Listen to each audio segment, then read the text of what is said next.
Barangay Ginebra at Scottie Thompson, ganito nakuha ang respeto mula kay Coach Yeng. So wag na nga nating patagalin pa, tara at atin ang talakayin.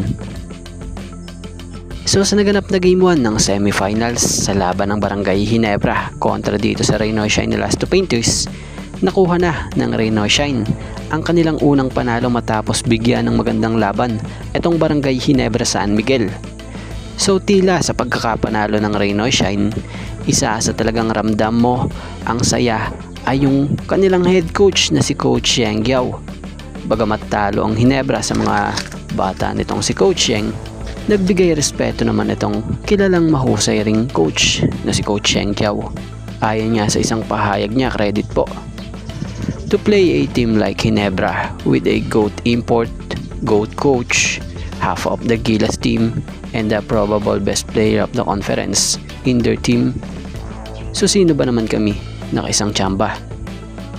So kita mo kay Coach Yeng na malaki rin talaga ang respeto niya sa Barangay Ginebra kahit nakuha na ng kanyang kupunan ang panalo sa Game 1. Para nga kay Coach Yeng, alam niya na hindi basta-basta matitinag ang isang championship caliber team tulad ng Ginebra.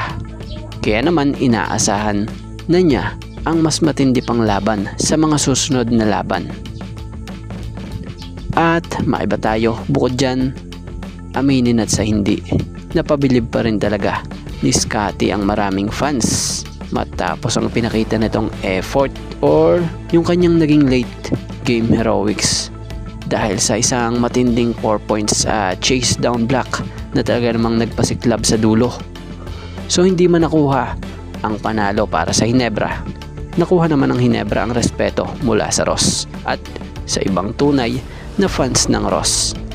So ganun talaga ang laro, may nananalo, may natatalo. So abangan natin sa Game 2. For sure, mas matitindi pang laban lalo ang makikita natin dito.